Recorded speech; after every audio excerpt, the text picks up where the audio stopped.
Everyone, welcome back to my read-along channel.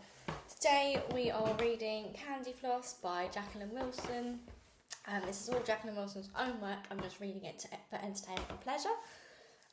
So today we're reading chapter 17, which starts on 225, and it's slightly longer today. It ends on chapter 18, which is on 247. So sit tight, get some snacks, and a nice cup of tea in this autumn weather, and without further ado, let's get going. Chapter 17. My early wasn't quite the same as Susan's. Dad and I weren't even up when the doorbell rang. We stumbled downstairs, me in my nightie, Dad in his old pyjama bottoms with the t-shirt on his top. We opened the door. There was Susan and her dad. We peered at them, mortified. Dad frantically combed his sticking up hair with his fingers. I rubbed my eyes and pulled the hem of my nightie down as far as it would go, hoping it might just look like a dress. We didn't convince Susan's dad. "I'm sorry, we obviously got you out of bed. How awful," he said. He was much older than my dad, more like a granddad, but he was dressed sort of young in a black t-shirt and black jeans and a denim jacket with his sleeve rolled up to try and casual. His own hair looked as if it needed a good brush. He seemed what Mum would call dead scruffy, but try as he might, he wouldn't even make his voice sound anything but ultra posh and plummy. "Yes, I agree, it's awful of us. I think I must have slept through the alarm. I've been at 6s and 7s recently." "You know what it's like, mate," Dad blurted out. No, I meant we're awful, arriving so horrendously early, mate," said Mr. Potts. "It's so good of you to say you'll have Susan for the day. I gather she rather invited herself, but I can see it's the worst possible time for you." He waved vaguely at the cardboard boxes scattered all over the hall like a giant toddler's building blocks. "Susan's very welcome," said Dad, smiling at her, "just so long as she doesn't mind a bit of chaos." "Oh, she's used to that in her own home," said Mr. Potts, and she gave Susan's shoulder a little squeeze.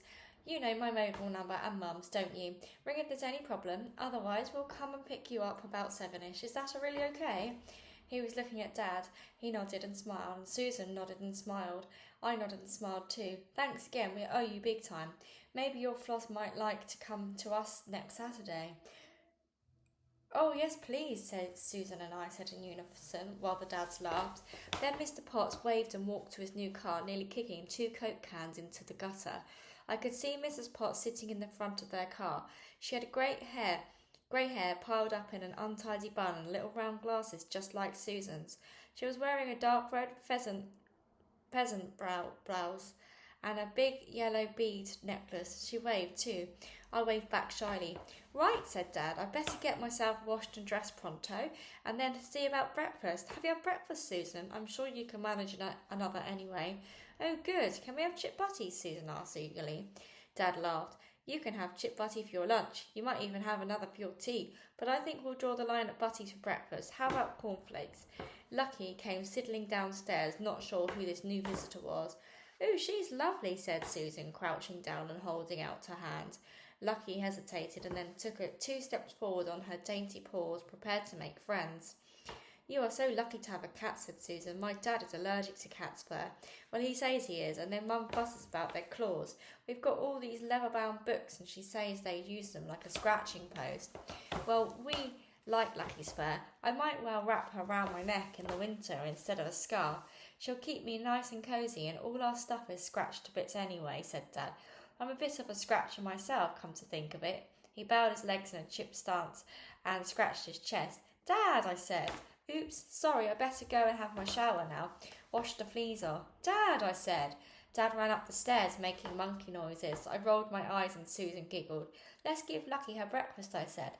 Lucky's cat food looked pretty disgusting, lumpy brown slurp, but she seemed enthusiastic. She ate it up. She had a crunch of her dry biscuits and sipped from her water bowl while we hovered over her admiringly. Then she used her new litter tray while we turned our backs discreetly. I showed Susan how to deal with it. "It's a little bit disgusting, but nowhere near as bad as changing Tiger's nappies," I said. "Oh dear, it's weird. I even miss Tiger, though. I don't miss changing him. Maybe he'll be potty trained when he comes back from Australia." We washed our hands and Lucky licked her paws, and then I set out breakfast on the table when Dad joined us, his hair all wet and sticking up from his shower. He was wearing his silliest smiley-faced t-shirt and his jogging bottoms. I'd have died if he wore them in front of Rhiannon, but I felt safe with Susan. We both had a big bowl of cornflakes for our breakfast. Susan tipped hers into a bowl and then started touching each one of the tip of her spoon. "What are you up to?" said Dad. Susan went pink. "I'm just seeing how many I've got," she mumbled. "We've got plenty of cornflakes, sweetheart. There's another packet in the cupboard," said Dad. "No, Dad, Susan likes to count things." I smiled at Susan. "I bet you were looking to see if you got an exact 100. "I bet you have," said Susan. "Well, why don't you two dark girls tip your cornflakes onto a plate? That'll be much easier to count then. Do you want a cup of tea, Susan? Do you take sugar? I hope you're not going to count the grains of sugar. You'll go cross-eyed." Dad crossed his own eyes, pulling a funny face. Susan laughed and pulled a funny face back. "I do like your dad," she whispered when she went upstairs. "I like your dad," I said politely. "Yours is much more fun. He doesn't mind my numbers thing. It drives my dad nuts. He says it's an obsessive-compulsive behaviour and I should have therapy." Susan paused.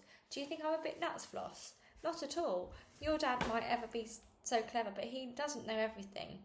You just like numbers, same as I like making lists, right? Let's make a list of all the things we've got to do today," I said, going into my bedroom. I made a big thing of looking for my notebook and pen. I didn't want Susan to be floundering for something nice to say about my bedroom. It looked smaller and shabbier than ever with the cardboard boxes everywhere, and Susan curled up on the duvet in a corner. "It might be a bit furry. I'm letting Lucky sleep on it at the moment. I shall get as furry as possible and then see if I can make my dad sneeze," said Susan. She reached up to my pillow. Ellerina and Dimple were lurking bashfully underneath, but their little woolly paws were protruding. "Who are they?" she said, tweaking them. I made Ellerina pirouette, waving her trunk. Dimple became very shy and hid for a long time, but we gradually lured him out. "They are so sweet," said Susan, "but they're naked. Let's make them some clothes later on. Put that on your list, Floss."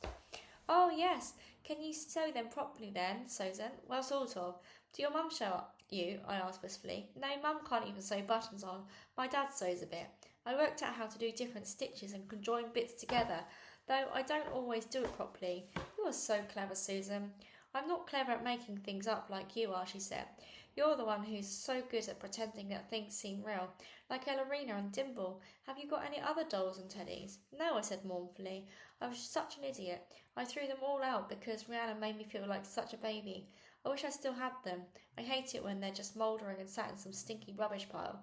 I wish I had at least given them a proper funeral. Hey, that would have been really cool in a creepy kind of way. A doll funeral. I could have given them each shoebox as a coffin. It would have been like there had been a mega disaster in Dollland. Maybe some crazy robot toy ran amok a machine gun and butchered all my Barbies. We could have a memorial service. That happens a couple of months after the funeral. My mum went to one for the principal of her college. You sing hymns and say poems about the dead person. We could do that for your dolls." "I'll put that on my list. We'll have a memorial service and we'll make clothes for Ellerina and Dimple. And I know what we'd really like to do. Have you ever made a friendship bracelet, Susan?" "No, but I'd love to. I'll make you one, shall I? And I'll make one for you. I've made one for my dad, blue to match his jeans." We heard Dad thumping up and down the stairs, shifting boxes. "Shall we help him?" said Susan. "Yes, let's. We'll put that on our list first. Number 1, pack up the house." I wrote it in capital letters. It wasn't as easy as it sounded. My own things were easy enough because they had been pared down to the barest minimum by Mum. Susan and I filled one box with my shoes, my underwear, my night things and my washing things. We filled another box with my home clothes and my school clothes and my princess dress. I was wearing my newly washed and ironed birthday jeans on top. I went to the rhinestone designer denim outfit in the wardrobe till last. "What is this?" said Susan, trying the cap on. It looked comfortably ridiculous on her too. I reminded her about Rhiannon's mother. "I suppose it was very kind of her, but I hate it. I look such a fool," I said. "Well, you don't have to wear it," said Susan. "Maybe we should put it on the hottest wash in your washing machine and shrink it right down till it fits Ellerina." "Yes, she looks really cute in it, and the cap would balance her big ears." I crumpled the outfit up and stuffed it in the box. It felt good, as if Rhiannon and I were stuffing her in a box too. "I can't stick Rhiannon now," I said. "How come I have her as my best friend when she's really my worst enemy, her and Margot?" Rhiannon couldn't get at us in the classroom now because we've moved our front desk and are out of her reach. However, she and Margot and Judy lurked in the corridors at lunchtime and called us stupid names and said rude things and then cackled with laughter. Margot wore the rose quartz bracelet now. Rhiannon must have given it to her, as if I cared.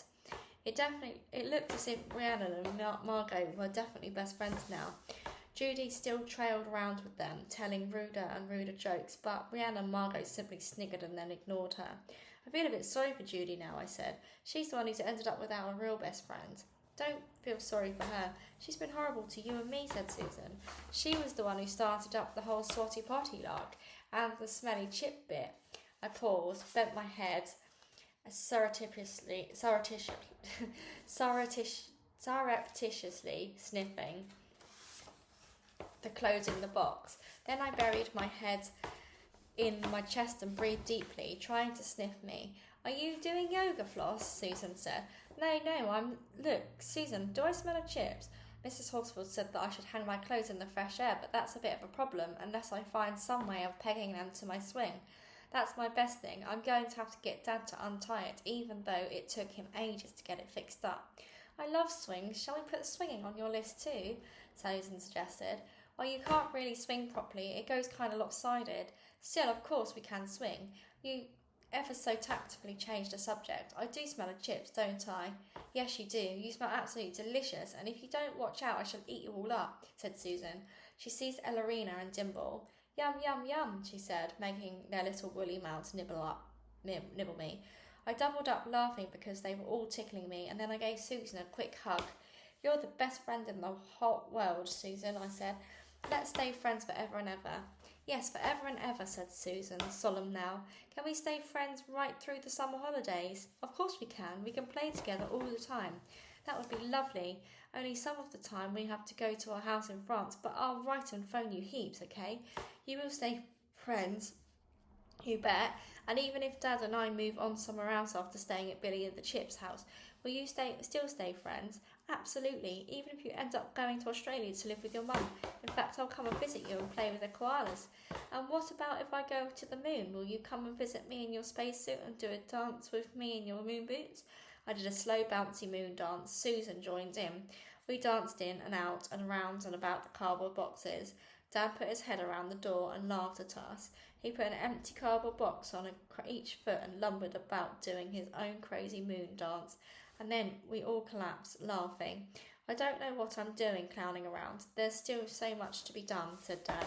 I've just got to pack up my boots and crayons and stuff and all my pink pull-along case, and then we can help you, Dad, I said.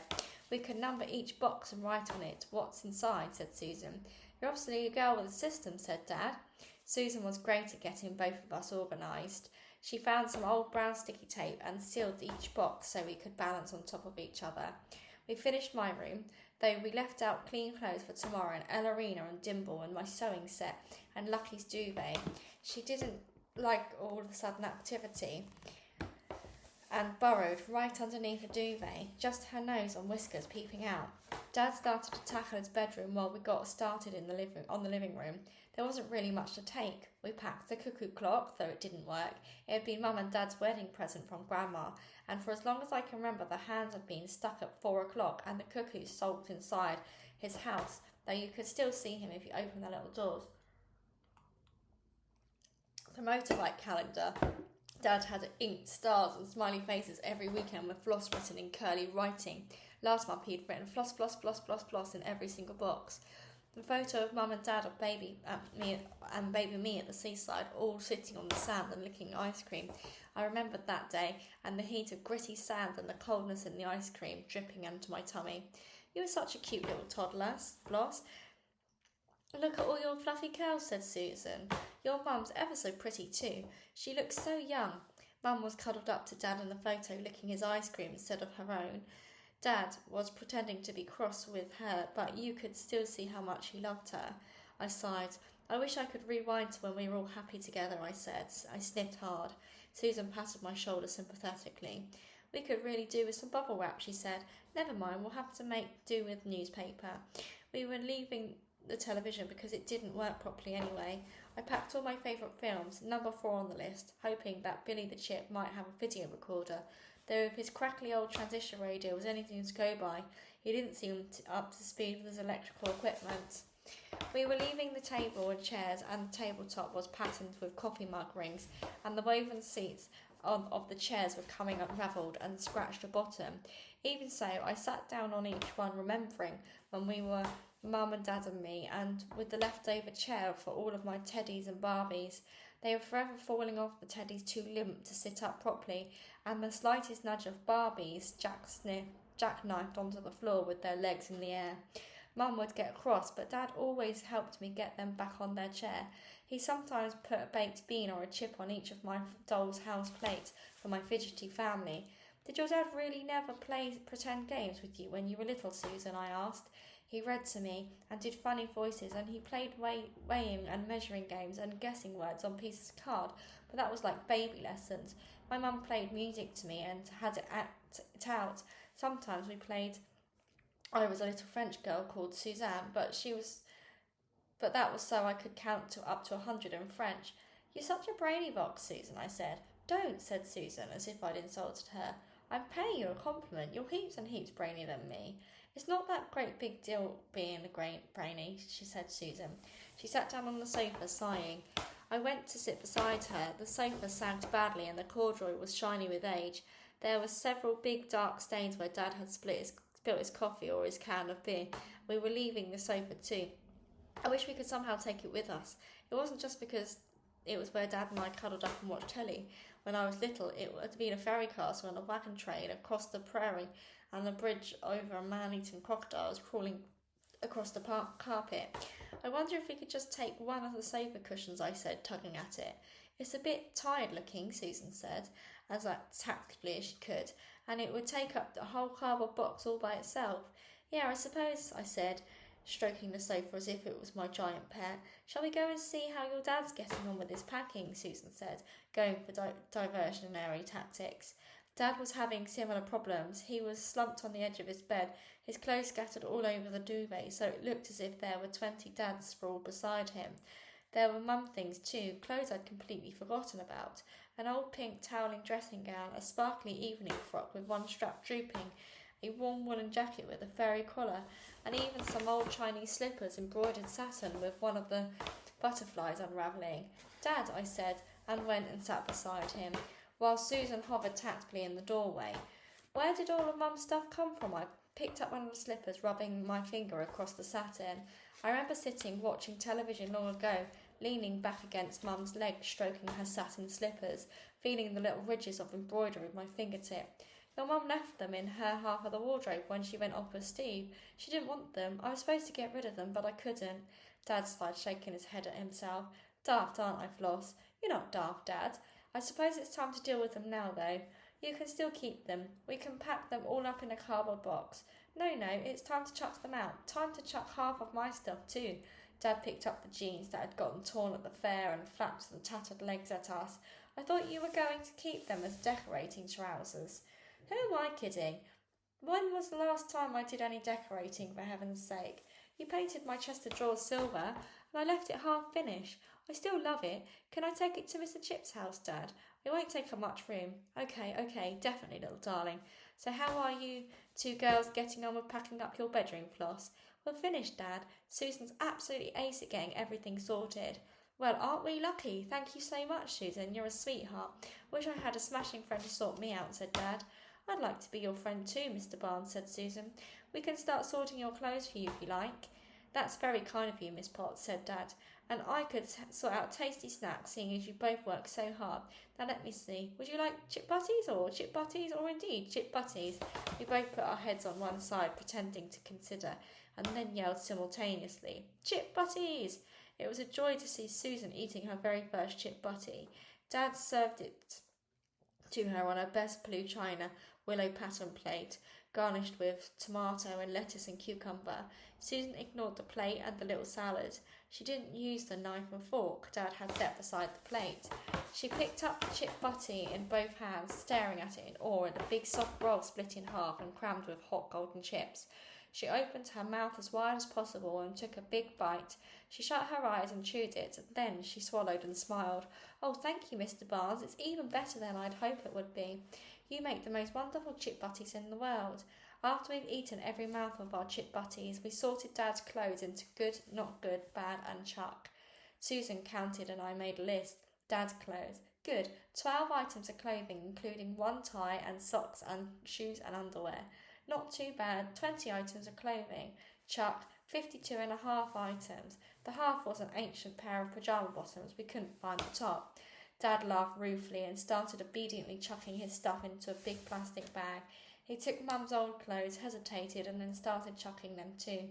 Maybe we don't have to chuck all of them, Mr. Barnes, said Susan. We couldn't have them, could we? Do you want to dress up in them? I asked a little doubtfully.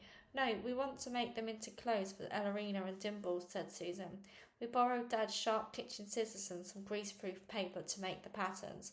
It took a lot longer than I realised, but after 2 extremely hard-working hours, Ellerina had sparkly strapless dance dress, Dimple had a fur coat, and they both had pink dressing gowns and tiny embroidered slippers tied to each of their fur paws with sewing thread. We'll cut the legs right off your dad's ripped jeans and make them little denim jackets, and Ellerina can have a skirt and Dimple can have dungarees, and he looks so cute. Well, I could give it a go, just as long as you don't ever wear yours, said Susan. She wiggled her fingers. They ache now. Mine too. Yeah, I wanted to work on our friendship bracelets. We can do them another time, said Susan. We're going to have lots and lots of times. You will come to my house, won't you, Floss? And I'm sure Billy the Chip won't mind you coming to his place. And then, my voice tailed away. I didn't have any idea where we'd be after that. It was so scary not knowing. Let's go and have a swing, I said quickly. It goes a bit wonky, but you can still swing quite high if you really kick your legs. We went out to the backyard. Lucky came with us and circled the wheelie bins. I always worried whenever she slipped out of sight, but she bobbed back each time. I let Susan have a go first on the swing, but she wasn't really any good at it, so I stood on the seat behind her and pulled on the ropes and bent my knees and got the swing going. We didn't really go that high, but we pretending we were swooping right up in the air over the treetops, flying far over the tallest tower, up and up and up. Whee! Right over the sea now, I shouted, and there's land again. See all the skyscrapers? We're over America. I think that's more likely France, Susan said breathlessly. No, look, more seas, swooping round and down, and here's Australia. See all the kangaroos? Whoops, there's a boomerang. Who's that waving? It's my mum. Hey there, it's me, Floss. Meet my best friend, Susan. We both let go of the swing with one hand and waved wildly into thin air. And that is the end of chapter 17, guys. So we will be beginning next time on chapter 18, which is on 247. So without further ado, thanks for listening, guys, and goodbye.